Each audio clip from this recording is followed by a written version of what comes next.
আল্লাহ পাক একটি হেদায়েত, একটি জ্যোতি, একটি আলো পাঠিয়েছেন,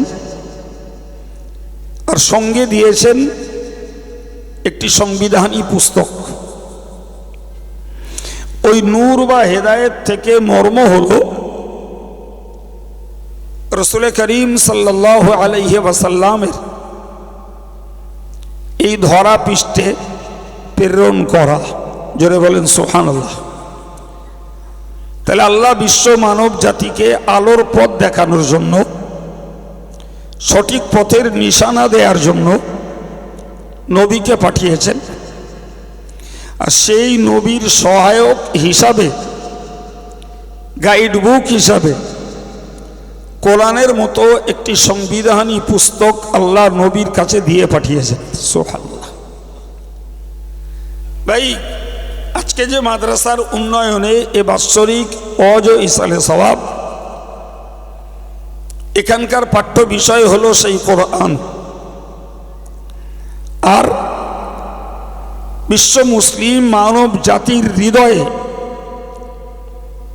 জায়গা রয়েছে নবী পাকের মহব্বতের। তাহলে একদিকে আমাদেরকে কার্যত নবীর গোলামি, নবীর অনুসরণের ভিতর দিয়ে আল্লাহর পছন্দের কাজ করা, আর একদিকে কোরআনী সংবিধানটাকে নিজেদের এহ জীবনের এবং পরজীবনের চলার পথের সংবিধান হিসাবে মান্যতা দেওয়া দায়িত্ব। এই জায়গায় দাঁড়িয়ে আমাদেরকে আর একটা কথা বুঝতে হবে, সেটি হলো আল্লাহ পাক এই দুটির যে কোনো একটি দিতে পারতেন।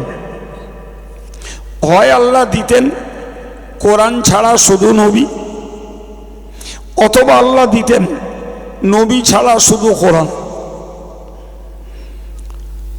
এই প্রশ্নটা মনে জাগে, আল্লাহ দুটো কেন দিলেন? একটি ব্যক্তি আর একটা বিষয়।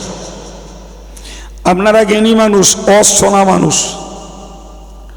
আমি আমার সাবলীল ভাবে, ভঙ্গিতে, ভাষায় আপনাদেরকে এসে কথা রাখছি। আবার বলছি, আল্লাহ দুটি পাঠালেন, একটি বিষয় আর একটি ব্যক্তি। ব্যক্তি রাসূলুল্লাহ, বিষয় কোরআন। তাহলে ব্যক্তিকে যখন পাঠালেন, বিষয়টা কেন দিলেন? আবার বিষয়টা যখন দিলেন, তাহলে ব্যক্তিটাকে কেন দিলেন? এ থেকে আমাদের একটা কথা শিখতে হবে, সেটি হলো আমাদেরকে জীবন তৈরি করতে গেলে বইও চাই, ওস্তাদও চাই। কথা বোঝাতে পারলাম? বইও চাই, ওস্তাদও চাই। কারণ শুধু যদি ওস্তাদের মুখের কথা শুনি, তার পাশে যদি উপযুক্ত তথ্য দলিল না থাকে, তাহলে কোনো কালে ওই ওস্তাদের কথাকে একাংশ মানুষ উড়িয়ে দেবে। কথা ঠিক না ভুল? আবার ওস্তাদ নাই, শুধু কেতাব দিলেন, এই কেতাবের কথা সব মানুষের পক্ষে বুঝে নেওয়াও সম্ভব নয়। কথা বোঝাতে পেরেছি বাবু? খুব ক্লিয়ারলি বুঝুন। তাহলে যদি কিছু শিখতে হয়, জীবন যদি গড়তে হয়, মানুষের মতো মানুষ যদি তৈরি হতে হয়, তাহলে বিষয়ও চাই, ওস্তাদের মতো একজন গাইডম্যানও চাই। সুবহানাল্লাহ বলেন। তাহলে এই ফর্মুলা আমাদের কারুর তৈরি না, স্বয়ং আল্লাহর তৈরি। সুবহানাল্লাহ। এই জন্য আল্লাহ মানব জাতির জন্য গাইডম্যান হিসাবে রসুলকে পাঠিয়েছেন, আর পাঠ্য বিষয় হিসাবে কোরআনকে মানব জাতির জন্য সিলেবাস করে পাঠিয়েছেন। সুবহানাল্লাহ। এই কোরআনের সিলেবাসকে তোমরা পড়ো, আর ওস্তাদের ডিরেকশন অনুযায়ী নিজের জীবনটাকে গরম। তাহলে পৃথিবীর সর্বস্তরের মানুষের, জ্ঞানী অজ্ঞানী যেই হোক না কেন, তার জীবনটা আল্লাহর প্রিয় করে গড়ে তোলা সম্ভব। যারা জ্ঞানী তারা বইও পড়বে, ওস্তাদকেও মানবে। যারা জ্ঞানী নয়, বই পড়তে পারবে না, তারা শুধু ওস্তাদকে ফলো করবে, এতেই তার জীবন সুন্দর হয়ে যাবে। কথা ঠিক না ভুল? সাহাবাই কেরামদের ভিতরে দুটি দল ছিল। একদল ছিলেন জ্ঞানী, গবেষক এবং অত্যন্ত চিন্তাশীল। এনারা একদিকে যেমন কোরআন বুঝেছেন, আর একদিকে নবী পাকের বাস্তব জীবনটাকেও তারা ফলো করেছেন। সুবহানাল্লাহ। আর এক শ্রেণীর সাহাবী ছিলেন যারা জ্ঞানে পরিপক্ক নন, তাদের ভাবনা চিন্তার এবং গবেষণা করার মতো সূক্ষ্ম ব্রেন তেনাদের ছিল না। তেনারা রাসূলুল্লাহকে কাছ থেকে দেখেছেন, রসুলের মুখের বয়ান শুনেছেন, রসুলের কাজগুলোকে তারা লক্ষ্য করেছেন। তারাও তাদের জীবনটাকে সুন্দর রূপে জাহান্নাম থেকে মুক্ত, জান্নাতের যোগ্য বানিয়ে নিয়েছেন। আল্লাহ পাকের নবী বলেছেন, ও সাহাবীরা তোমরা মনে রাখো, লাইয়ালি জান্নার মান রাআনি ওয়া আমানা বি। হুজুর বলেছেন, যারা আমায় দেখতে পেল এবং আমার প্রতি ঈমান নিয়ে এলো। আবার বলছি, রসুল বলছেন, যারা আমায় দেখতে পেল এবং আমার প্রতি ঈমান নিয়ে এলো, আমি নবী পাক বলছি এই লোকগুলো জাহান্নামে প্রবেশ করবে না। আলহামদুলিল্লাহ। তাহলে নবী সাহাবীদের মধ্যে যদি জ্ঞান কম, গবেষণা কম, ভাবনা চিন্তা কম, এরকম সাহাবী থেকে থাকেন, তারপরেও তারা এই পুরস্কার লাভ করেছেন যে তাদেরকে জাহান্নামে যেতে, জোরে বলেন, হবে না। সুবহানাল্লাহ বলেন, আলহামদুলিল্লাহ বলেন। ভাই, এই উভয় সাহাবী, জ্ঞানী গবেষক আর জ্ঞান কম গবেষণা কম, উভয় সাহাবীর ক্ষেত্রে নবীর একটা বক্তব্য আছে। বক্তব্যটা হলো, রসুল বলেছেন, আসহাবী কান নুজুম ফাবিআইয়িহিম ইক্তাদাইতুম ইহতাদাইতুম। আমার সাহাবীরা প্রত্যেকেই হলেন আকাশের তারকার সমতুল্য। তারার কাজ কি? কোরআনের অন্য আয়াতে আল্লাহ বলেছেন, অন্নুজুমু লিতাহতাদু বিহা। ও দুনিয়ার মানুষ, তোমরা মনে রাখো, তারা দিয়েছি আকাশে, লিতাহতাদু বিহা, এর দ্বারাতে তোমরা পথ খুঁজে পাবে।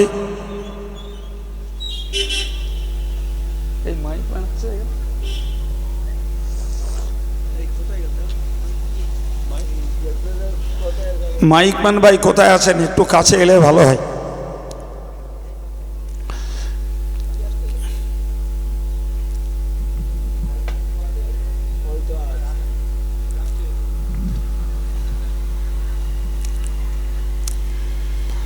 এবার একটু বেশটা বাড়ানো। সম্মানিত ভাইয়ের আমার, যারা বসছেন নীরবে নিথরে কথা শুনছেন, তারা লাভবান। তাহলে কোরআনের বক্তব্য অনুযায়ী অন্নুজুমু লিতাহতাদু বিহা, তারকার দ্বারাতে তোমরা তোমাদের পথ সন্ধান করতে পারো। এর পিছনের কথা হলো, বাবু, আজকে চারিদিকে লাইট আছে এবং আমাদের কাছে দিক নির্ণয় করা যন্ত্র কম্পাস আছে, এবং দুনিয়া জুড়ে চলার জন্য স্থলপথে আর আকাশপথে নির্দিষ্ট রুট আছে। ঠিক না ভুল বাবু? কিন্তু যেকালে রুট ছিল না, যেকালে লাইট ছিল না, দিক নির্ণয় যন্ত্র কম্পাস ছিল না, ওই কালে দূর দেশের মানুষগুলোর পথের নিশানা ঠিক করতে হতো আকাশের তারকা দেখে। কথা বলা গেছে? ভারতের লোক বেরিয়েছে বাংলাদেশে যাবে, জানে বাংলাদেশটা পূব দিকে। ভারতের লোক বেরিয়েছে পাকিস্তানে যাবে, জানে পাকিস্তানটা পশ্চিম দিকে। ভারতের লোক বেরিয়েছে শ্রীলঙ্কায় যাবে, জানে ভারত থেকে শ্রীলঙ্কা দক্ষিণ দিকে। এই যে দিকগুলো তারা জানতেন, আর এই দিকের নিশানা ঠিক করতেন আকাশের তারকার গতিবিধি দেখে। সুবহানাল্লাহ বল। যেমন কথার কথা, ধ্রুব তারা উত্তর আকাশে, উত্তর আকাশে, তাহলে উত্তর আকাশটা যদি বার করা যায় তাহলে তার উল্টো দিকটা হলো দক্ষিণ। তাহলে আমি উত্তর দিকটাকে ঠিক করে নিলাম যে উত্তরটা আমার ডাইনে, দক্ষিণটা বাঁয়, তাহলে সামনেটা পশ্চিম, পিছনটা পূব। ঠিক না ভুল? আমার গন্তব্যস্থল কোথায় তা আমি দেখছি, আমি যাব বাংলাদেশে, তাহলে আমার গন্তব্যস্থল পূব দিকে, ফলে আমি তখন পূব মুখো যাব।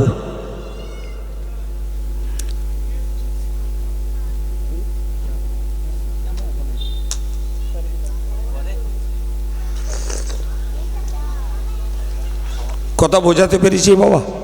তাহলে এই রাতের আধারে পথ ঠিক করতো কি দ্বারা বাবু? তারকা দ্বারা। আল্লাহ পাকের হাবিব বললেন, ও সাহাবীরা তোমরা নিশ্চয়ই করে মনে রাখো, ওই তারকা দেখে মানুষ যেমন তার দিক ঠিক করে নিয়েছে, তার নিশানা ঠিক করে নিয়েছে, ঠিক ততই বছর আমার যে কোনো সাহাবীকে দেখবে তারা আল্লাহর কাছে পৌঁছানোর সঠিক পথের নিশানা পেয়ে যাবে। সাহাবায়ে কেরামেরা নিজেরা শুধু সংশোধন হননি, বরং তারা তাদের জীবনটাকে এমন করে গড়ে নিয়েছেন, গোটা পৃথিবীর মানব জাতির জন্য তারা হয়ে গেছেন এক একজন এক একটা মডেল। সুবহানাল্লাহ। এরা নবীর ছাত্র, এরা নবী পাকের শাগরেদ। এরা কেউ বই পড়েছেন, কেউ শুধু নবীকে দেখেছেন, আবার কেউ বইও পড়েছেন তথা কোরআন পড়েছেন, আবার নবীকেও ফলো করেছেন। সুবহানাল্লাহ। সম্মানিত ভাইরা আমার, কিয়ামত পর্যন্ত একই নিয়ম, একই নিয়ম কিয়ামত পর্যন্ত। পথ হারা মানুষদের জন্য এবং জীবন ভোলা মানুষদের জন্য যদি জীবন গড়তে হয় আর সঠিক পথের নিশানা যদি দিতে হয়, একদিকে ওস্তাদের ফলো করা লাগবে, আর একদিকে বিষয়টাকেও ফলো করা লাগবে। দুইয়ের সমন্বয়ে তাদের জীবনটা সঠিক পথে পরিচালিত হবে। যদি কেউ বই যদি ফলো নাই করতে পারে, ব্যক্তিটাকে ফলো করলেই তার ভিতর দিয়েই তার জীবনটা আল্লাহর পছন্দের পথে গড়ে উঠবে। বরং মনে রাখুন, বরং মনে রাখুন, যদি কেউ পাঠ্যপুস্তককে ফলো না করে, শুধু যদি ওস্তাদকে ফলো করে, ওস্তাদের অনুগত হয়, ওস্তাদের কাজটাকে যদি অনুসরণ করে চলে, ওস্তাদের কথাটাকে যদি মান্য করে চলে, ওতেই তার মানুষ হওয়ার জন্য যথেষ্ট হয়ে যাবে। কথা বুঝে আসছে? জানেন, একটা ছাত্রের জন্য তিনটে জিনিসকে লক্ষণীয়। একটি হলো যে কেতাবটা পড়ছে ওই কেতাবটা, দ্বিতীয়ত হলো যার কাছে পড়ছে সেই ব্যক্তিটা, ভক্তি করতে হবে ওস্তাদকে, ভক্তি করতে হবে কেতাবটাকে, আর একটা জিনিস ভক্তি করতে হবে, সেটি হলো যে বিষয়টা পড়া হচ্ছে ওই বিষয়টাকে। আমি আব্দুল কাইয়ুম আপনাকে এখন কিছু পড়াতে বসেছি, তাহলে প্রথমত আপনার হৃদয়ে থাকতে হবে আমার প্রতি মহব্বত। দ্বিতীয়ত, আমি আপনাদের কাছে কোনো কেতাব সামনে ধরিনি, কিন্তু কেতাবের কথাই বলছি, তো এই বিষয়টার প্রতিও আপনাদের মহব্বত থাকতে হবে। তাহলে এই ওস্তাদের প্রতি মহব্বত, ওস্তাদের প্রতি ভক্তি শ্রদ্ধা, ওস্তাদের প্রতি আনুগত্যতা এবং এই বিষয়টার প্রতি আপনাদের মনের টানটাই আপনাদেরকে জ্ঞানী বানিয়ে দেবে। এই মহব্বতটাই আপনাদেরকে আলোর পথ দেখিয়ে দেবে। এই যে মানুষগুলো ধার্মিক হয়েছেন, আরো অনেক ধার্মিক আছে, এখনো হয়তো আসেননি, পরে আসবেন ভাই, ঠিক এরকম আলেমের প্রতি, ওস্তাদের প্রতি ভক্তি মহব্বতের কারণে এবং কোরআন আর হাদিসের বিষয়গুলিকে মহব্বতের কারণে তারা তাদের জীবনটা ধর্মপথে তৈরি করতে পেরেছে। কথা ঠিক না বল? সম্মানিত ভাইরা আমার, ভালো করে মনে রাখুন, তাহলে যে ওস্তাদের কাছ থেকে পড়তে হবে, তার আনুগত্য স্বীকার করতে হবে, তার প্রতি পূর্ণ ভক্তি ভালোবাসা রাখতে হবে, তবেই তো আপনার ভিতরে জ্ঞান বিচরণ হবে, তবেই আপনি প্রকৃতপক্ষে জ্ঞানী মানুষ হিসাবে, তবেই আপনি আল্লাহর পছন্দনীয় বান্দা হিসাবে নিজের জীবনটাকে গড়তে পারবেন। কিন্তু মনে রাখুন, ওস্তাদের প্রতি আপনার ভক্তি নাই, মহব্বত নাই, ওস্তাদের প্রতি রয়েছে আপনার গোসা, ওস্তাদের প্রতি আপনি অসন্তুষ্ট, ওস্তাদের প্রতি রয়েছে আপনার ভিতরে হিংসার শত্রুতা, ওস্তাদের প্রতি রয়েছে আপনার মধ্যে সমালোচনার গালফজিহত, আপনি নিশ্চিত করে মনে রেখে দিন, আপনার জীবন কখনো আল্লাহ প্রিয় করে, আল্লাহর পছন্দনীয় করে তুলতে পারেন না, কোনোদিন না। আপনি বইও বুঝবেন না, আর ওস্তাদ একজন ব্যক্তি, আপনি তাকেও ভক্তি করছেন না, তার মানে আপনার জীবন ব্যর্থ হওয়াই স্বাভাবিক। জি ভাই, একজন আদর্শ নবী, একজন দায়িত্বশীল নবী, প্রিয় ভাইরা আমার, ও ছেলেরা মনে রেখে দিন, একদিকে যেমন নবী উম্মতকে আদেশ করেছেন, নবী উম্মতকে আদেশ করেছেন, আর একদিকে নবী উম্মতকে নিষেধ করেছেন, না করেননি? একদম। মহান আল্লাহ কোরআন শরীফে জানিয়েছেন, বাল্লিগ মা উনজিলা ইলাইকা মির রাব্বিক, ও নবী, তোমার রবের পক্ষ থেকে তোমার কাছে যা কিছু নাজিল করা হয়েছে, যে শিক্ষা তোমার কাছে দেয়া হয়েছে, যে বার্তা তোমার কাছে দেয়া হয়েছে, এইটাকে তুমি ব্যাপকতার সঙ্গে মানুষের কাছে পৌঁছে দাও।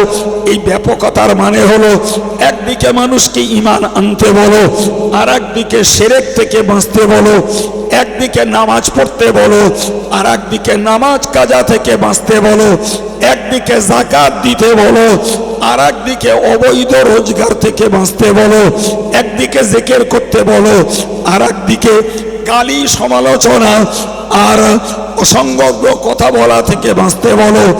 একদিকে তুমি দান করো, আর একদিকে হারাম রোজগার থেকে বাঁচো। তাহলে কি বোঝা গেল?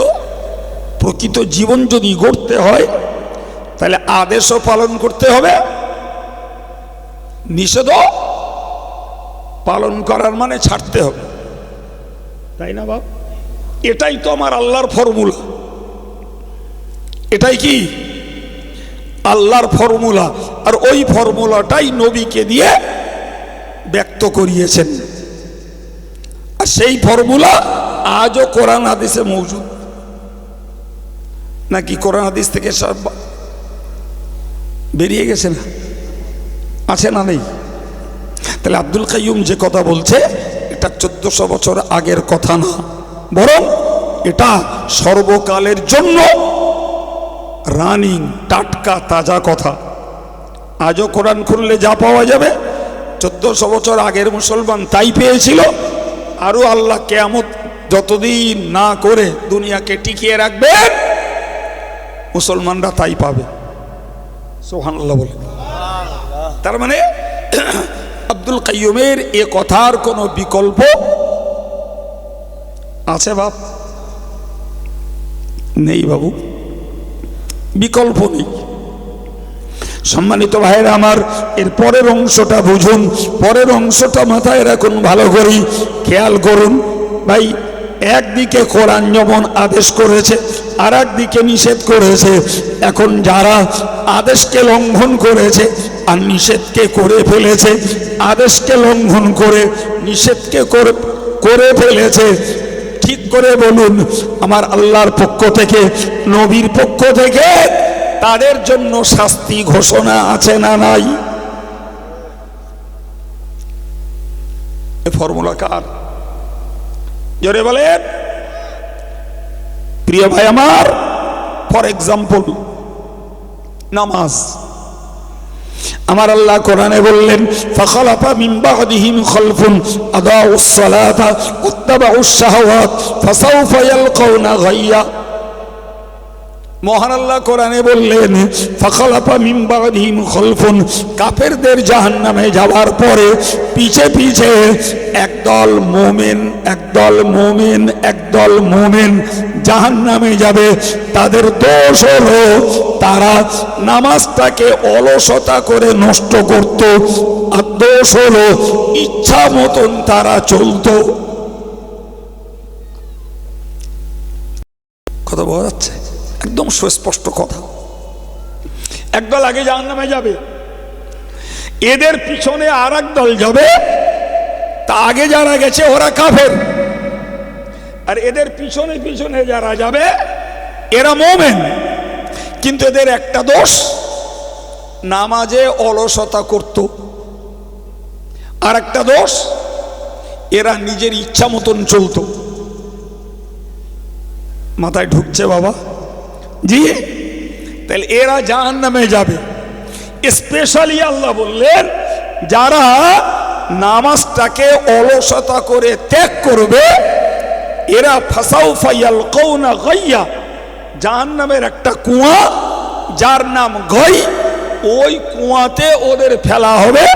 সেই কুয়াতে আছে ফুটন্ত রক্ত, ফুটন্ত পুঁজ, আর জাহান্নামীদের দেহ থেকে বিগলিত ফুটন্ত কষানি, ঘা থেকে যেটা বেরোয়। এই কুয়ার ভিতরে যারা অলসতা করে নামাজ পড়িনি আর নিজের ইচ্ছা মতন চলেছে, তাদেরকে ওই কুয়ায় ফেলা হবে। ভাই, যেটা বোঝাচ্ছি খুব সূক্ষ্মতার সঙ্গে বুঝে বলুন। তাহলে নামাজ পড়তে আদেশ করেছেন কে? আল্লাহ। এ আদেশ পালন করবে কারা? আল্লাহর ইমানদার বান্দারা। জি, আর ওই শিক্ষাটাই নবী এসে দিলেন। এখন কোরআন বান্দা নিজে বুঝতে পারিনি, কোরআন বুঝেছেন পূর্ণরূপে রাসূলুল্লাহ। তাহলে সেই কোরআনের বুঝকে রাসূল ছাত্র হিসাবে, শাগরেদ হিসাবে, সাহাবা হিসাবে উম্মতকে দিয়েছেন।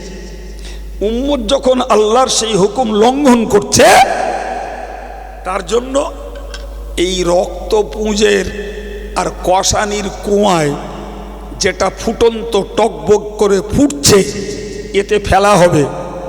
এটা শাস্তি না শাস্তি না আপনাদের একটু বলতে হবে। শাস্তি না? তাহলে ছাত্র যদি বেয়াদব হয়, ছাত্র যদি অসভ্য হয়, ছাত্র যদি ওস্তাদের কথাকে অমান্য করে, কোরআনের ফর্মুলায় তার শাস্তি আছে না নাই? চিল্লে বলেন। জি। যেখানে শাসন নেই সেখানে মানুষ নেই। মানুষ যদি করতে হয় তাহলে মানুষ বানানোর সঙ্গে শাসন জরুরি। জি। এই বিধান যদি কোরআন না দিত, তাহলে যত লোক নামাজ পড়ছে এত লোক নামাজ পড়তো না। যার পিছনে শাসন শাস্তি নেই, কেন ফালতু কষ্ট করতে যাবে পৌষ মাসের ঠিন্ডায় ফকরবেলা? কেন আষাঢ় মাসে রোজা রাখতে যাবে 16 ঘন্টা না খেয়ে না পান করে? কথা ঠিক না বল? জি। তাহলে আদেশের সঙ্গে আদেশ লঙ্ঘন করলে শাসন চাই, নিষেধের কাজ করে ফেললে শাসন এবং শাস্তি চাই। তবে একদিন এই বান্দাবান্দিগুলো জাহান্নাম থেকে বেঁচে জান্নাতের উপযুক্ত হবে। আর আদেশ রইল, ছাত্র পালন করে না, নিষেধ করা হলো, ছাত্র তুড়ি মেরে উড়িয়ে দিল, আর এর এগেনস্টে তার জন্য কোনো শাসন নেই, তার মানেই হলো এর পক্ষে জাহান্নাম থেকে বাঁচা কপাল নেই। ঠিক না ভুল? সম্মানিত ভাইয়ের আমার, আমি একটা উদাহরণ দিয়ে বুঝিয়েছি, দ্বিতীয় আরেকটা উদাহরণ আপনাকে দিচ্ছি, ভালো করে মনে রাখুন। আমার আল্লাহ কোরআন শরীফে বলেছেন, ফাওয়াইলুল লিল মুসাল্লিন আল্লাযীনা হুম আন সালাতিহিম সাহুন।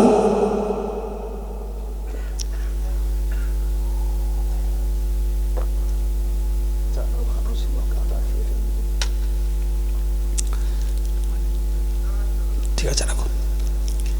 জি, কি বলেছি বাবু? কোরআন বলছে ফাওয়াইলুল লিল মুসাল্লিন, ওই নামাজীদের জন্য পরিতাপ, ওই নামাজীদের জন্য আফসোস, ওই নামাজীদের জন্য দোজক, ওই নামাজীদের জন্য দোজকের অয়েল নামক জায়গা। কি বলেছি? অয়েল মানে পরিতাপ। যারা নামাজি মানুষ, হাফেজ আলেমরা তো অবশ্যই জানে, সাধারণ নামাজি ভাইরাও অনেকে জানে। এটি কোরআন শরীফের আমরা বলি আরাইতাল্লাযী সূরা, আর কোরআনের নাম হলো সূরা মাউন। কি আছে? ফাওয়াইলুল লিল মুসাল্লিন, ওই নামাজীদের জন্য পরিতাপ। কোন নামাজি? আল্লাযীনা হুম আন সালাতিহিম সাহুন, যারা নামাজে গাফলাতি করে, নামাজে উদাসীনতা দেখায়, নামাজ পড়তে ঢুকে তাতে ছলনা করে, খেলনা করে। নাউজুবিল্লাহ বলে। খুব সূক্ষ্মতার মাথায় সঙ্গে মাথায় ঢোকান। তাহলে এক, নামাজ না পড়া তার এক শাস্তি। একটু আগে বললাম নামাজ পড়া ধরলাম, নামাজে ঢুকে গেলাম, তাহলে শাস্তি থেকে বাঁচবো তো। কিন্তু আল্লাহ কি বলছেন? নামাজ পড়তে ঢুকে যারা অলসতা করে, নামাজ পড়তে ঢুকে যারা উদাসীনতা দেখায়, নামাজ পড়তে ঢুকে যারা নামাজের প্রতি মহব্বত না দেখায়, এদের জন্য অয়েল। তার মানে কি বলুন? তার মানে হলো ছাত্র হতে হবে, সঙ্গে মনোযোগীও হতে হবে। হাফেজ সাহেব পড়াচ্ছে মাদ্রাসায়, আর একটা ছেলে কোরআন শরীফ খুলে একবার গল্প করতেছে, একবার নখ খুচরাচ্ছে, একবার এর দিকে দেখতেছে, একবার ওর দিকে দেখতেছে, জি পড়ে না। হাফেজ সাহেব কি করবে? ওরে দোকান থেকে কপি কিনে এনে খাই দেবে? তুই যখন বসে রয়েছিস একটু কপি খা, দেবে? তাহলে ছাত্র হয়ে তুই একটা কাজ আগিয়েছিস, কিন্তু ছাত্র হলেই হবে না। তোমাকে একজন আদবী, একজন বিনয়ী, একজন নম্র, একজন মনোযোগী ছাত্র হতে হবে, এবং অবাধ্যতা থেকে তোমায় বাঁচতে হবে। তাহলে তুমি আদর্শ ছাত্র। কথা ঠিক না ভুল? তুমি ছাত্র সেজেছ ও পর্যন্ত ঠিক আছে, অথচ তুমি উচ্ছৃঙ্খল, তুমি অভদ্র, তুমি অবাধ্য, তুমি অমনোযোগী, তুমি পড়ার তুলনায় খেলার প্রতি, পড়ার তুলনায় গান বাজানোর প্রতি, পড়ার তুলনায় অন্য কাজে মনোযোগী। নিশ্চিত তোমার মতন ছাত্রকে দুধ কলা দিয়ে ওস্তাদ পুষবে না, তোমার মতন ছাত্রকে কমিটি পরিষেবা দেবে না। তুমি বিদায় হও, তোমার জায়গায় আর একজনকে ফিল আপ করাবো। ঠিক না ভুল? কি বুঝিয়েছি বলুন দিন? তাহলে ছাত্রও হতে হবে, মনোযোগী, আদবী, বিনয়ে, নম্র, এটাও হতে হবে। ঠিক না ভুল? হ্যাঁ, নামাজও পড়তে হবে, আর নামাজটাকে উড়ন্ত মনে, পিঠ চুলকে, হাত চুলকে, পাশা চুলকে, এদিক দেখে ওদিক দেখে, তার জন্য শাস্তি আছে না নেই? কি শব্দ কোরআন বলেছে? Oil, oil. এই অয়েল হলো দোজকের একটা অংশ। ওই অমনোযোগী নামাজিদেরকে ওখানে দেওয়া হবে। তাহলে নামাজ পড়তে গেলাম রে বাবা, তারপরেও অমনোযোগী হয়েছি, তাতেও আল্লাহর কাছে ছাড় নেই। আছে জি? তাহলে যেখানে নির্দেশ আছে, যেখানে নিষেধ আছে, সেখানে শাসন আছে। এই কথা বলেন, আদেশ নেই, নিষেধ নেই, শাসন নেই, ওটা কোনো স্কুল না, ওটা কোনো কারখানা না, ওটা মানুষ হওয়ার কোনো ফরমান নয়। এই কথা বুঝতে পারেননি?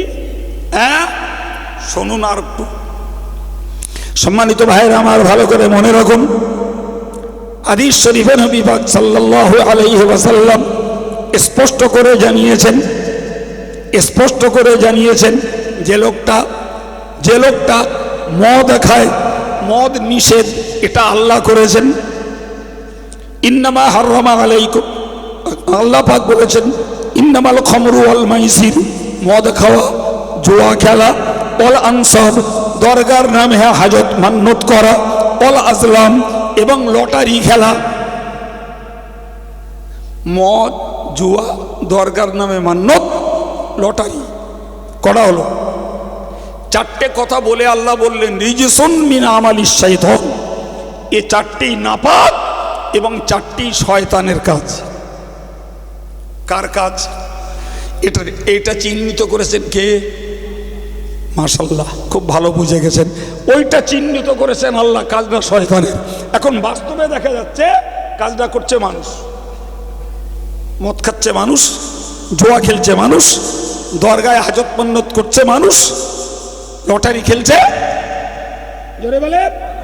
তাহলে মানুষ হয়ে যখন শয়তানের কাজ করছে ভাই, তাহলে আল্লাহর নিষেধ এবং ঘৃণ্যতাকে উপেক্ষা করে সে আল্লাহর বান্দা হয়ে আল্লাহ পাকের বিরুদ্ধচারণ করছে না করে না? এখন আল্লাহর বিরুদ্ধচারণ করছে, আল্লাহর পক্ষ থেকে তার জন্য কোনো শাসন নেই, কোনো শাস্তি নেই। ভাই, তাহলে যে লোকগুলো এই চারটের যে কোনো একটার প্রেমিক, সে ওই কাজের মহব্বত ছেড়ে আল্লাহর অনুগত হবে বলে মনে হয়? হবে? আপনি বলেন তো, একটা ছাত্র মোবাইল ব্যবহার করবে, কি করবে? মোবাইলে গান শুনবে, মোবাইলে ফ্রি ফায়ার খেলবে, মোবাইলে পাবজি খেলবে, মোবাইলে সিনেমা দেখবে। হ্যাঁ, মোবাইল হুজুর ধরতে পারবে, হুজুরকে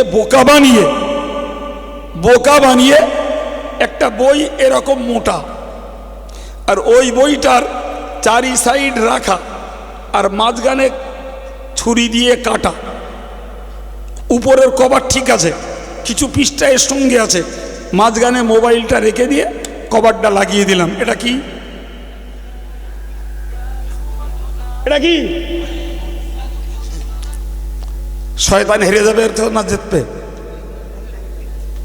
বলেন বলেন। এ ব্রেনের কাছে শয়তান হেরে যাবে। এখন ছাত্র মোবাইল দেখবে, গান শুনবে, ফ্রি ফায়ার খেলবে, পাবজি খেলবে, জি, ওস্তাদ তারে কিচ্ছু বলবে। আচ্ছা, ওর পড়া হবে, ওর চরিত্র ভালো হবে, ও মানুষের মতো মানুষ হবে। এখন ওর ওই মোবাইলের প্রেম ছাড়িয়ে যদি বইয়ের সঙ্গে ওর প্রেম, ওর মহব্বত তৈরি করতে হয়, ওর মোবাইলের আসক্তি ছাড়িয়ে যদি ওস্তাদের সঙ্গে ওর প্রিয়তা তৈরি করতে হয়, তাহলে কি করতে হবে?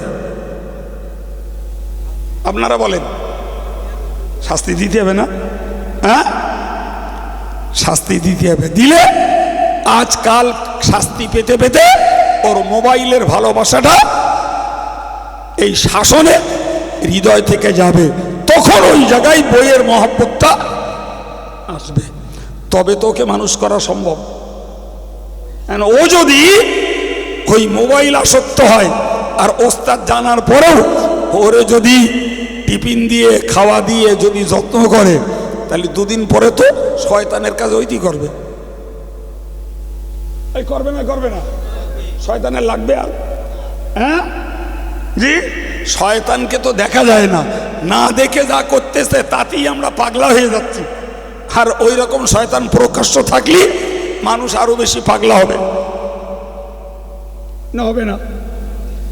দাড়ি চেয়েছে টেলিভিশন দেখলি ওটা দলিল ধরবে না, আর দাড়ি রেখে গায়ে বাইক বড় জামা দিয়ে যদি টেলিভিশন দেখা যায়, ওটা তো ওর কাছে সুন্নত হবে না? কি হবে?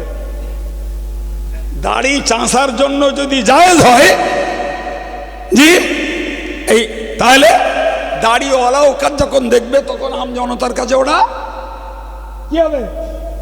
সুন্নত হয়ে যাবে। প্রিয় ভাই আমার, তাহলে যেখানে আদেশ আছে সেখানে শাসন থাকবে, যেখানে নিষেধ আছে সেখানে শাসন থাকবে। শাসন শূন্য আদেশ মানুষ পালন করবে না, শাসন শূন্য নিষেধ মানুষ ছাড়বে না। ছাড়বে? সম্মানিত ভাইরা আমার, আমার আল্লাহ পাকের রাসূল বললেন, ও সাহাবীরা তোমরা মনে রাখো, যারা মদ পান করবে দুনিয়ার রাষ্ট্রীয় শাস্তি হলো ওর খোলা গায়ে 80টা চামড়ার চাবুক মারতে হবে। কটা? 80টা চামড়ার চাবুক। কিরম লাগবে মনে হচ্ছে?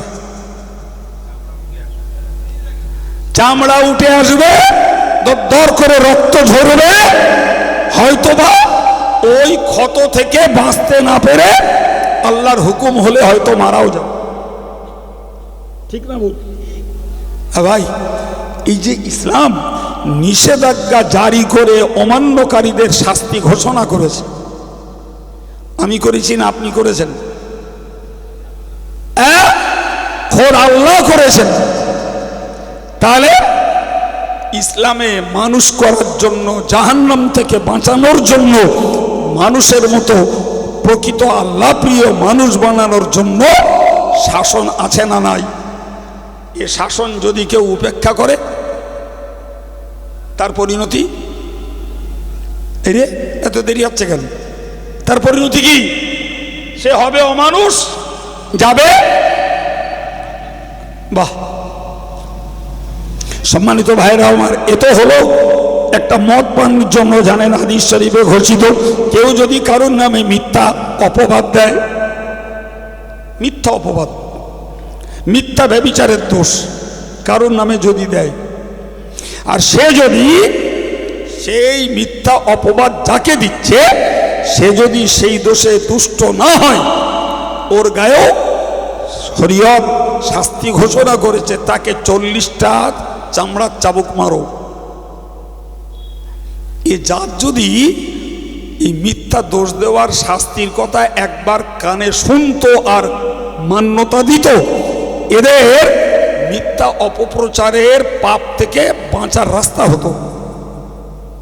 কিন্তু শাসন নেই মানে,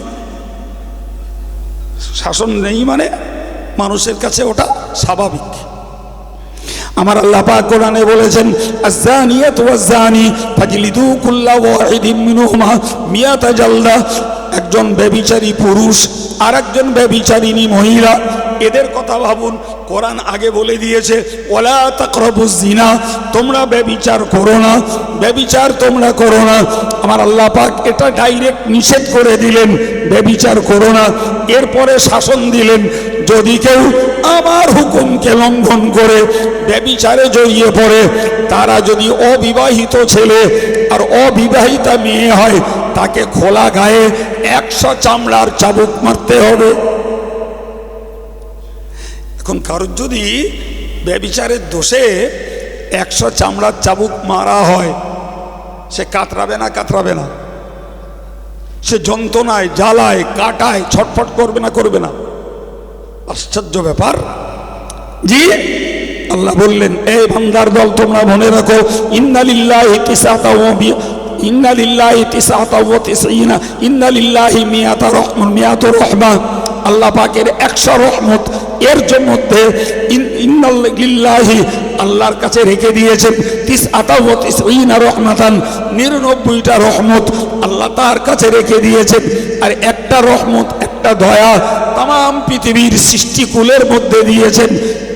এই দয়ার, এই মায়ায় স্বামী তার স্ত্রীকে ভালোবাসে, বাপ তার বেটা বেটিকে ভালোবাসে, গরু তার বাছুরটাকে ভালোবাসে, কুকুর তার বাচ্চাটাকে ভালোবাসে, মুরগিটাও তার ছানাগুলোকে ভালোবাসে।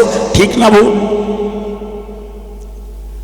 তাহলে আল্লাহর কাছে কটা রহমত রয়েছে? আরে একটা ভাগ করে করে দিয়েছেন, সেই ভাগে আমরা পাগলা। বড় মায়ায়, ছেলের মায়ায়, মেয়ের মায়ায় আমরা পাগলা। একটা দয়ায় আল্লাহর কাছে কটা আছে? 99টা। ভাই, এই 99টা দয়ার মালিক আল্লাহ এখনো কাছে রেখে দিয়ে বলছেন, ওই অবিবাহিত ছেলে আর মেয়েকে ব্যভিচারের জন্য 100 বেত্রাঘাত যখন করা হবে, ওয়ালা তাখুযুকুম বিহিমা রাহমা, খবরদার ওদের উপরে তোমরা যেন কোনো দয়া দেখিও না। এখন যে হাজার হাজার জনগণ এই চিত্রটা দেখবে, এদের অন্তরে দয়া আসবে না? আসবে না? এবার বিবেকের সঙ্গে বলুন তো, দয়া আমাদের বেশি না আল্লাহর বেশি? তাহলে যে আল্লাহর দয়া বেশি, সেই আল্লাহ বলছেন, খবরদার তোমরা যেন দয়া দেখো না, তোমার থেকে আমার দয়া বেশি। তারপরে ওর শাস্তি, তুমি তার উপরে দয়া দেখাতে যাচ্ছ, আল্লাহর থেকেও বড় দয়াশীল তুমি? বলেন বলেন। তাহলে ব্যভিচারের জন্য এই চরমতম শাসন শাস্তির ব্যবস্থা কে দিয়েছেন? আল্লাহ। এখন যদি তুমি দয়া দেখিয়ে বলো যে না, ওরা দুজন অপকর্ম করেছে, তা করুক গে, ওদের কিচ্ছু বলো না, তাহলে তুমি ওদেরকে উপকার করলে না ধ্বংসের দিকে নিয়ে গেলে? আজকে যখন ওরা শরীয়তের শাস্তি পেল না, তার মানে হলো ও জাহান্নামের উপযুক্ত হলো। আর আমি আল্লাহ ওর জন্য শাসনের ব্যবস্থা করলাম, ও শাসন পেল, সঙ্গে এই ত্রুটির জন্য সে আমার কাছে ক্ষমা চাইল, সে জাহান্নাম থেকে বেঁচে গেল। জোরে বলেন। তাহলে তোমাদের দয়া দেখানোটা ওর জন্য উপকার, না এই শাস্তি শাসনটা ওর জন্য উপকার? কোনটা? মুসলমান, তোমার এখনো কাণ্ঠজ্ঞান হয়নি যে কেউ সহজে মানুষ হয় না শুধু আদেশ দিয়ে, আর মানুষ হয় না শুধু নিষেধ করলে। যদি আদেশ পালন না করলে শাস্তি না হয়, আর নিষেধ করে ফেললে যদি শাস্তি না হয়, ওর দ্বারাতে মানুষ হওয়া জিন্দগিতে সম্ভব। কি? তাহলে আদেশ লঙ্ঘন করলে শাস্তি দেওয়া খোদার বিধান, আর নিষেধ করে ফেললে শাস্তি দেওয়া কার বিধান? আমার বাপের না আপনাদের বাপবার? আল্লাহর। যে যার ছেলের দরদ দেখিয়েছে, আল্লাহর ফর্মুলার শাসন ব্যবস্থাকে যারা কার্যকর করিনি, নিশ্চিত এর জন্য পরিণতি জাহান্নাম হওয়াটাই সাধারণ যুক্তি, নাকি? প্রিয় ভাই আমার, ভালো করে উপলব্ধি করুন। এবারে যদি ওই ছেলেটার মেয়েটা বিবাহিত আর বিবাহিতা হয়, তাদের আর ন্যূনতম বেঁচে থাকার কোনো সুযোগ নেই। কোমর পর্যন্ত মাটিতে পোতো আর পাথর মারো, পাথরের আঘাতে চোখ ঠিকরে বেরিয়ে যাক, ঘেনু ছিটিয়ে বেরিয়ে যাক, নাক দিয়ে মুখ দিয়ে চারিদিক দিয়ে রক্তের ফিনকি ধারা ঝরুক, তুমি চোখে দাঁড়িয়ে দেখো, দয়া করতে পারবে না। ওই করতে করতে যতক্ষণ না মরবে ততক্ষণ এই শাসন শাস্তি চালিয়ে যাও। থোড়াই এমনি জাহান্নাম থেকে মুক্তি, থোড়াই এমনি মানুষ হবে? হ্যাঁ, এমনি মানুষ হবে? জিন্দেগিতে নয়, কোশ্চিন কালেও নয়। তাহলে এই শাসন ব্যবস্থা কার? আল্লাহর। আমার নবী রহমতুল্লিল আলামিন তিনি নিজে আল্লাহ পাকের এই বিধি ব্যবস্থাকে সাহাবাই কেরামদের মধ্যে চালু করেছেন, প্রয়োগও করেছেন। চুরি করলো, আমরা দয়া দেখিয়ে ছেড়ে দিলাম। আমার আল্লাহ কি বললেন? والسارق والسارقة فاقطعوا أيديهما جزاء بما كسبا نكالا من الله। মহান আল্লাহ পাক বলেন, চুরি করা পুরুষ আর চুরিকারিনী মহিলা, এদের দুজনকেই হাত কেটে নাও। আচ্ছা, একটা জ্যান্ত মানুষের হাত রেখে কেটে দেওয়া হবে, এই পোঁচা থেকে এই দিকে হাত কেটে দেওয়া হবে। লোকটা জ্যান্ত, বলো, জ্যান্ত লোকটাকে হাত কেটে দেওয়া হবে। কাটবার পরে তাকে ওই ক্ষত অংশটা সুস্থ করার জন্য ট্রিটমেন্ট দেওয়া হবে। জি, শাস্তিটা কি হালকা পাতলা মনে হচ্ছে? বলেন বলেন বলেন। এখন এই হাত কাটার জ্বালা যন্ত্রণা এবং তামাম জীবনের জন্য এটা একটা চিহ্ন। আমার আপনার আঙ্গুল সহ হাত আছে, আর একজন এই পর্যন্ত আছে, এগুলো আর নেই। তাহলে সারা জীবন এইটা একটা চিহ্নিত হয়ে থাকবে না? থাকবে না? থাকবে। এখন মনে করুন জি, আমার দেশে এই চুরির শাস্তির ব্যবস্থা আছে। এখন এই খোরদোর হোক বা জলসেরের হোক, কেউ একজন এরকম নুলো হাত নিয়ে ঘুরতেছে, তাহলে যাদের নজরে পড়বে তারা কি ভাববে? এই যে দেরি হচ্ছে কেন? একদম চুরি করেছে, করে ধরা পড়েছে, যার কারণে ওর হাত পোষা থেকে রাষ্ট্রীয় বিধানে কেটে গেছে। তাহলে এটা গ্রামের ইজ্জত যাবে, তার বংশের ইজ্জত যাবে, তার পরিবারের ইজ্জত যাবে। যাবে না? যাবে না। কেননা যে যতদিন বাঁচবে ততদিন ওই চিহ্ন তার কাছে। মখজুমিয়া গোত্রের একজন মহিলা চুরি করল, মেয়েটির নাম ফাতেমা। তো তারা জানেন যে এই মেয়েটি যখন চুরি করে ধরা পড়েছে, তাহলে কোরআনের শাসন অনুযায়ী রসুলুল্লাহ এর হাত কেটে দেবে। রসুল কি? রসুলের উম্মতের প্রতি দরদ বেশি না বাপের দরদ ছেলের উপরে বেশি? তাড়াতাড়ি বলেন।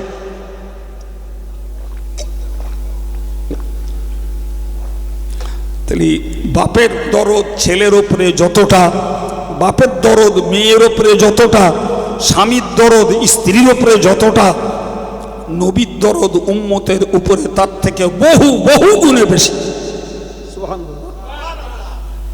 যার জন্য বউ অপরাধ করে, দরদে বাপ কিচ্ছু, স্বামী কিচ্ছু বলে না। ছেলে অপরাধ করে, বাপ কিচ্ছু বলে না। মেয়ে অপরাধ করে, বাপ কিচ্ছু বলে না, দরদের কারণে।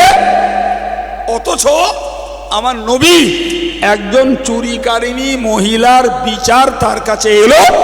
মেয়েটা আরবের মখজুমিয়া গোত্রের মহিলা, তার নাম ফাতেমা। তো কওমের লোকেরা জানছে যে আমাদের মেয়েটার চুরির দায়ে রসুলুল্লাহ হাত কেটে দেবে।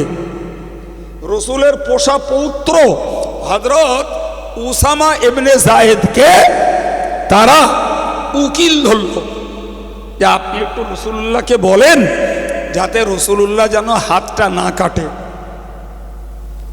রহমাতুল্লিল আলামিন নবী, দয়ার সাগর নবী, দয়া রসুলের দিলে ভরপুর, সেই নবী বললেন, লাউ সারাকাত ফাতেমাতু বিনতু মুহাম্মাদিন, যদি তোমাদের গোত্রের মহিলা ফাতেমা চুরি না করে, আমার নিজের কলিজার টুকরি কন্যা ফাতেমা যদি চুরি করত, লাকাতাতু ইয়াদাহা, আমি নিজে হাত দিয়ে আমার ফাতেমার হাতটাকে কেটে দিতাম।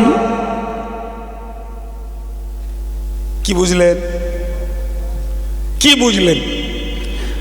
তাহলে বোঝা গেল এটাই, ও বাপ তুমি তোমার ছেলের উপরে অন্যায় কাজের সমর্থনে দরদ দেখিও না। ওগো বাপ তুমি তোমার মেয়ের অন্যায় কাজের দরদ দেখিও না। ওগো স্বামী তোমার স্ত্রীর অন্যায় কাজের দরদ তুমি দেখিও না, মনে শিক্ষাটা নিয়ে নাও।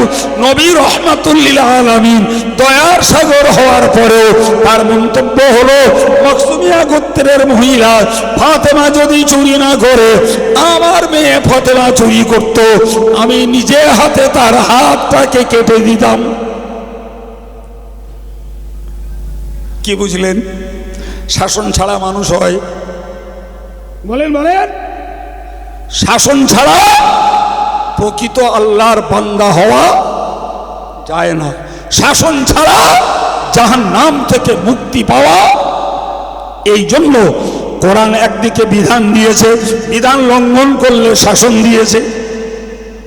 ও ভাইরা আমার, সেই শাসন ব্যবস্থা নবী নিজে হাতে প্রয়োগ করেছেন, নিজে হাতে প্রয়োগ করেছেন, নিজের উপস্থিতিতে। জি, আমরা তো অন্যায় করলে স্বীকার না করে অন্যায়কে ঢাকবার চেষ্টা করি। এটি আমাদের মুদ্রা দোষ। কারণ সাময়িকই চোখের সামনে শাস্তি পাবে, দেখলে কষ্ট লাগবে, তাই। ঠিক কিনা ভুল? ঠিক ভাই। আমার আল্লাহ ৯৯টা দয়া তার কাছে রেখে দিয়ে তিনি শাস্তির ঘোষণা করেছেন। রাসূলুল্লাহ দয়ার সাগর হয়ে সেই শাস্তিকে বাস্তবে প্রয়োগ করেছেন। জি, এখন আমি সেই ধর্মের লোক, মুসলমান, আমি আমার স্ত্রীর প্রতি দরদ দেখাবো, ছেলের প্রতি দরদ দেখাবো, মেয়ের প্রতি দরদ দেখাবো, তারা অপরাধী আসামি হয়ে শাস্তি পাবে না, লেটেস্ট জাহান্নামের উপযুক্ত হবে। তাহলে তুমি কি সত্যি দরদি, না তুমি তোমার ছেলে মেয়ে স্ত্রীর শত্রু? কেডা তুমি? বলেন বলেন। জি প্রিয় ভাই আমার, আমরা স্বীকার করি না। আর নবীর সাহাবীদের জীবনে দেখা গেছে, ওয়ালাউ আন্নাহুম ইযলামু আনফুসাহুম জাউকা, ও নবী তুমি মনে রাখো, তোমার সাহাবীরা যদি কেউ অপরাধ করে, কেউ যদি অন্যায় করে, আর ওই অন্যায় করে যদি তোমার কাছে স্বীকার হয়, অন্যায় করে স্বীকার হচ্ছে কোথায়? নবীর দরবারে। নবীর দরবারে স্বীকার হচ্ছে।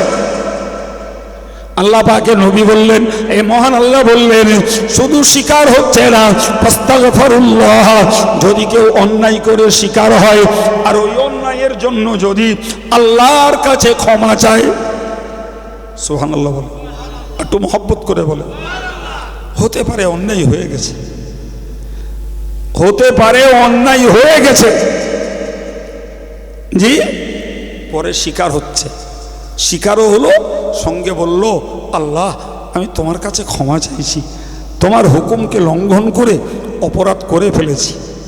নবীর সাক্ষাতে, নবীর এজলাসে, নবীর উপস্থিতিতে নবীর মনটা দরদে গলে উঠল। নবী বললেন, ও আল্লাহ, তোমার বান্দা যখন তোমার কাছে অন্যায় করেছে, আল্লাহ আমি তার হয়ে তোমার কাছে মিনতি করছি, আল্লাহ তুমি তাকে ক্ষমা করে দাও। আমার আল্লাহ বললেন, ও দুনিয়াবাসী মানুষ, তোমরা মনে রাখো, আমি আল্লাহ পাক জানিয়ে দিলাম, নিশ্চিত করে মনে রাখো, ফাস্তাগফিরুল্লাহ ওয়াস্তাগফারা লাহুমুর রাসূল, নিজে আল্লাহর কাছে ক্ষমা চাইল আর রাসূলও তার হয়ে ক্ষমা চাইলেন, লাওয়াজাদুল্লাহ তাওয়াবার রহিমা, অবশ্যই ওই অপরাধী মানুষগুলো আল্লাহকে দয়াশীল এবং ক্ষমাশীল হিসাবে দেখতে পাবে। তার মানে আমি আল্লাহ দয়া করে তাদের পাপকে ক্ষমা করে দেব। তাহলে সাহাবীরা অন্যায় করে লুকিয়ে রাখতেন, অন্যায় করে জেদ করতেন, বরং অন্যায় করে শিকার হতেন। শাস্তি যদি হয়, দুনিয়ায় কিছু হয়ে যাক, আখিরাতে যেন না হয়। তাহলে তাদের আদর্শ আর আমাদের আদর্শের পার্থক্য পাওয়া যাচ্ছে। জি ভাই, একজন মহিলা রসুলের কাছে এসে বললেন, ইয়া রসুল আল্লাহ, আমি ব্যভিচার করেছি। প্রকাশ্য বললেন আমি ব্যভিচার করেছি। নবী বললেন তুমি বোধহয় স্পর্শ করেছো। বলে না হুজুর আমি ব্যভিচার করেছি। নবী বললেন তুমি মনে হয় তার দিকে লোভনীয় দৃষ্টি দিয়েছ। জি, রাসূলুল্লাহ যখন বললেন তিনি বললেন না হুজুর আমি ব্যভিচার। এটা একটা পুরুষের কথা। তিনি বললেন না হুজুর আমি ব্যভিচার করছি। নবী বললেন ফের যে তুমি মনে হয় তাকে চুম্বন দিয়েছ। লোকটি বলল না হুজুর আমি ব্যভিচার করেছি। লোকটির নাম মায়েজ ইবনে মালিক, একজন পুরুষ। আমি আগে মহিলা বলেছি, একজন পুরুষ। তিনি ব্যভিচার করে নবীর কাছে নিজে স্বীকারোক্তি দিচ্ছে আর নবী তাকে ঘোরাচ্ছে। একবার বললেন বোধহয় দেখেছ? বললেন না ব্যভিচার করেছি। ফের বললেন যদি মনে হয় তুমি ছুঁয়েছ? বললেন না হুজুর আমি ব্যভিচার করেছি। আবার বললেন মনে হয় তুমি চুম্বন দিয়েছ? বললেন না হুজুর আমি ব্যভিচার করেছি। চারবারের বার নবী বললেন আবিকা জুনুন, তুমি কি পাগল? লোকটি বলল না হুজুর আমি জ্ঞানী, আমি সজ্ঞানে আছি, আমি ব্যভিচার করেছি। কবার স্বীকার হলো? চারবার। নবী কেঁদে ফেললেন, সাহাবাদেরকে বললেন একে নিয়ে যাও, বদ্ধভূমিতে নিয়ে যেয়ে একে পাথর মেরে মেরে মেরে ফেলো। আল্লাহ পাকের হাবিব বলেছিলেন ও সাহাবীরা তোমরা মনে রাখো লাউ কুসিমাত তাওবাতু মাইজ, যদি মাইজের তওবাকে ভাগ ভাগ করে দেওয়া হতো তাহলে এক মাইজের তওবা গোটা মদিনাবাসীদের পাপ খণ্ডানোর জন্য যথেষ্ট হয়ে যেত। তাহলে কি মনে তওবা করেছে? অপরাধের দায় স্বীকার করার তো করেছে, উপরন্তু রাসূলুল্লাহ বললেন ওই লোকটা পরকালের ভয়ে নিজের শাস্তিটাও চেয়ে নিয়েছে। কি গো ভাই, কোথায় তারা, কোথায় আমরা? আমরা অপরাধ করি, অপরাধ করলে ঢাকা দেই, অপরাধের শাস্তি পেলে পাল্টা গাল দেই। এই তো হচ্ছে আমাদের মুসলমানিত্বের নিয়ম নীতি আদর্শ, মুসলমানিত্বের বাস্তবতা এই রকম। কি আশ্চর্য, ভাবতে পারা যায়? তাহলে আমি আপনাকে আজকের আলোচনায় বুঝিয়েছি আমাদেরকে বুঝতে হবে আল্লাহ কোরআন পাঠিয়েছেন আর ওস্তাদ হিসাবে নবী পাঠিয়েছেন। গোড়ায় বলেছিলাম না, আল্লাহ কোরআন পাঠিয়েছেন পাঠ্য বিষয় আর ব্যক্তি পাঠিয়েছেন রাসূলুল্লাহ, তিনি উম্মতের ওস্তাদ, উম্মতের শিক্ষক। তাহলে শুধু কোরআন দিলে অনেক মানুষ, অধিকাংশ মানুষ বুঝতে পারত না। আবার শুধু ব্যক্তিকে ওস্তাদ বানিয়ে দিলে বহু বুদ্ধিজীবী মানুষ অস্বীকার করত। আমার আল্লাহ একদিকে ব্যক্তি হিসাবে ওস্তাদ দিলেন রাসূলুল্লাহকে, আর একদিকে বিধান হিসাবে কোরআন দিলেন। এই দুইয়ের সমন্বয় একটা মানুষের জীবন গড়বে। পড়ুয়ারা পড়বে, ওস্তাদকে মানবে, অপড়ুয়ারা না পড়ে ওস্তাদকে মানবে, তবেই তার জাহান্নাম থেকে মুক্তির রাস্তা তৈরি হবে। জি প্রিয় ভাইরা আমার, আমি এই কথা দিয়ে শুরু করে বলেছি যে ভালো মানুষ বানাবার জন্য, জাহান্নাম থেকে মুক্ত মানুষ বানাবার জন্য যেমন চাই আদেশ, আদেশ লঙ্ঘন হলে শাস্তি চাই, তেমন চাই নিষেধ, নিষেধের কাজ করে ফেললে যত্ন চাই, শাস্তি চাই। জি, তাহলে কারোর পক্ষে মানুষ হওয়া, কারোর পক্ষে জাহান্নাম থেকে বাঁচার যোগ্যতা তৈরি হওয়া সম্ভব। জি, দুনিয়ায় শাস্তি হোক, আখেরাতে না হয়। দুনিয়ায় শাস্তি হোক, আখেরাতে না হয়। এটাই ছিল আল্লাহর ভীতু বান্দাদের গুণ। সুবহানাল্লাহ।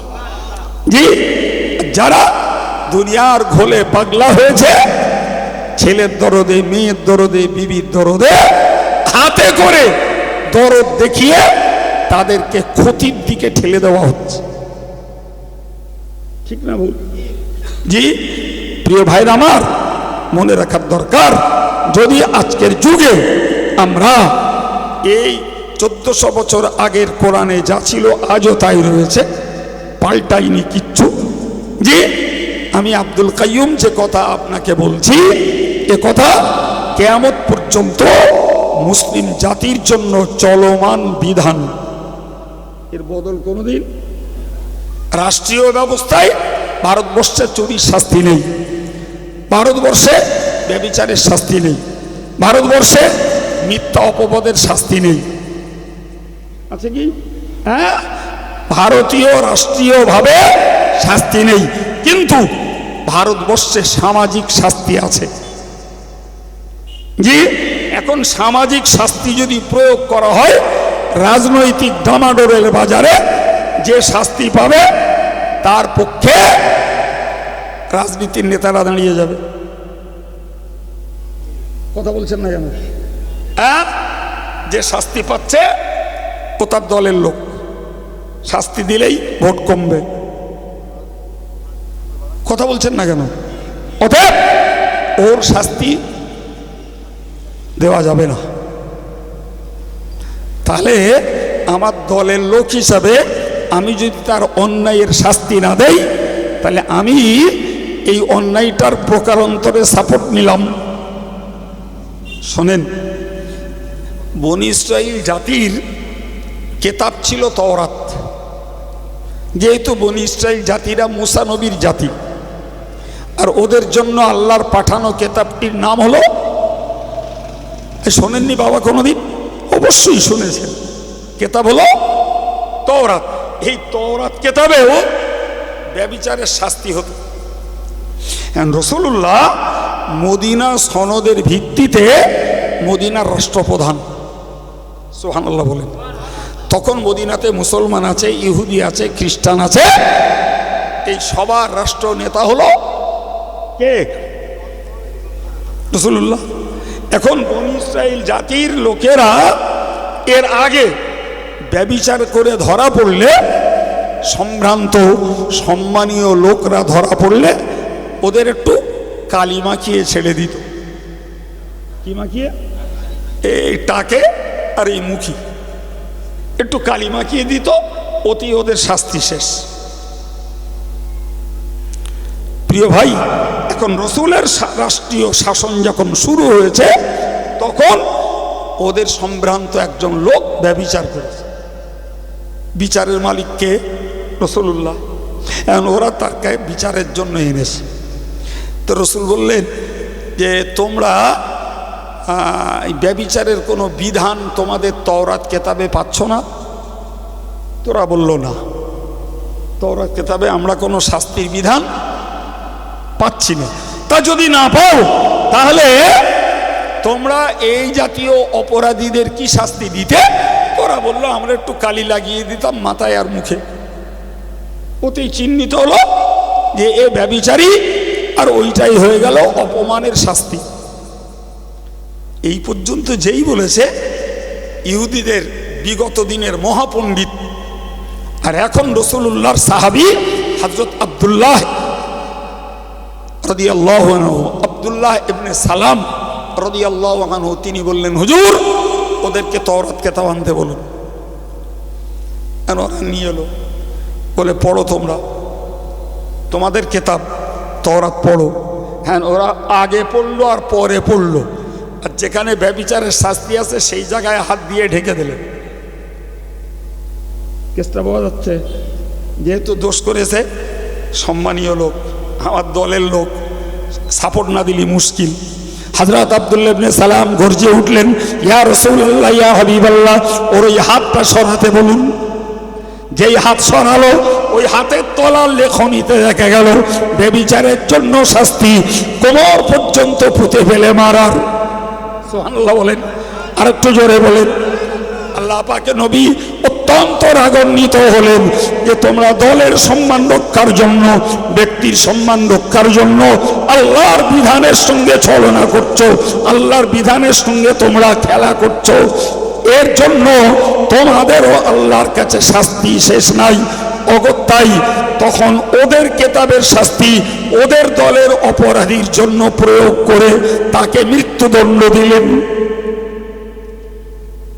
কি বলছেন? দলের লোক অপরাধ করলেই ভোটের স্বার্থে শাস্তি দেওয়া যাবে না? ভোটের স্বার্থে সাপোর্ট দেওয়া যাবে। দলীয় লোক অপরাধ করলে ভোটের স্বার্থে তার হয়ে ওকালতি করা যাবে। জি, গ্রামের লোক অপরাধ করলে আমি দলের লোক, আমার দলের লোক করে সাপোর্ট দিতে হবে। খবরটা ভালো না খারাপ? দাদাগিরি করা ভালো, অন্যের দাদাগিরি করতে যেয়ে যদি আমার জাহান্নাম হয়, ওরা নেতৃত্ব দাদাগিরিতে গুলি মেরে হাত ধুয়ে বসে থাকা উচিত। জানেন, কোরআন বলেছে কিয়ামতের দিনে এই নিজের দলীয় লোকেরা আল্লাহকে বলবে, ক্বালু রব্বানা ইন্না আতানা সাদাতানা ওয়া কুবারানা ফাআদাল্লুনাস সাবিল। কিয়ামতের দিনে যখন এই দলীয় লোকেরা আল্লাহর কাছে ধরা খাবে এবং তাদের ভুলগুলো বুঝতে পারবে যে আমরা অন্যায় করেছিলাম, ভুলগুলো যখন বুঝতে পারবে তখন বলবে, আল্লাহ ও আল্লাহ তুমি আমারে ছেড়ে দাও, আমি তো এ কাজ করেছি আমাদের প্রধানের দেখে, প্রধানকে দেখে, গ্রামের মোড়লের কথায় আমি অন্যায় করেছি, আমাদের মাতব্বরদের সাপোর্টে আজকে দেখছি তারাই আমাদেরকে বিভ্রান্ত করেছে, তারাই আমাদেরকে বিপদগামী করেছে। ইন্না আতানা সাদাতানা, আমাদের দলের নেতাদেরকে মেনেছি, ফাদাল্লুনাস সাবিল, তারাই আমাদেরকে পথভ্রষ্ট করে দিয়েছে। ও আল্লাহ তোমার কাছে দাবি করছি, আতিহিম দিফাইনি মিনাল আযাব, আমাদের এই নেতাদের, আমাদের যারা মাতব্বর, আমাদের যারা দলীয় পান্ডা ছিল ওদেরকে ডবল ডবল শাস্তি দাও। ওয়ালানুহুম লানান কাবীরা, আর ওদেরকে বড় বড় অভিসম্পদ দাও। কারে সিঙ্গেল শাস্তি দেবে, কারে ডবল দেবে, কারে বড় গজব দেবে, কারে ছোট গজব দেবে, কারে বড় লানত দেবে, কার ছোট লানত দেবে, আল্লাহর অঙ্ক কষা আছে না? নেই। কিন্তু এই দলীয় লোকেরা এরা রাগ সামলাতে না পেরে আল্লাহরে বলে দেবে একদম, আল্লাহ ওদের ডবল দাও, আমাদের সিঙ্গেল দাও, ওদের বড় আযাব দাও, আমাদের ছোট আযাব দাও, আল্লাহ ওদের বড় লানত দাও আর আমাদের ছোট লানত দাও। হকিকতে ঘটবেও তাই। হকিকতে কেমন? ধরুন আমি অন্যায় করিনি, এখন আমার দলের লোক অন্যায় করেছে, আমি সাপোর্ট দিছি, কি দাঁড়াবে অঙ্ক? অঙ্ক দাঁড়াবে এটাই যে আমি নিজে পাপ করেছি, ওর একটা শাস্তি, আর সাপোর্ট দিয়ে অন্যায়কে সমর্থন করেছি, ওর আর একটা শাস্তি। তাহলে ফলে ডবলই পেল। আমি একজনের অপরাধ করালাম, তাহলে সে অপরাধ করলো, ওর একটা শাস্তি, আর আমি করিয়েছি মানে আমার ডবল শাস্তি। তো ওরা নিজেরা আর রাগ চাপতে পারবে না, আল্লাহরে বলে দেবে, আল্লাহ ওদের ডবল শাস্তি দাও, ওরাই আমাদেরকে বিপদগামী করেছে।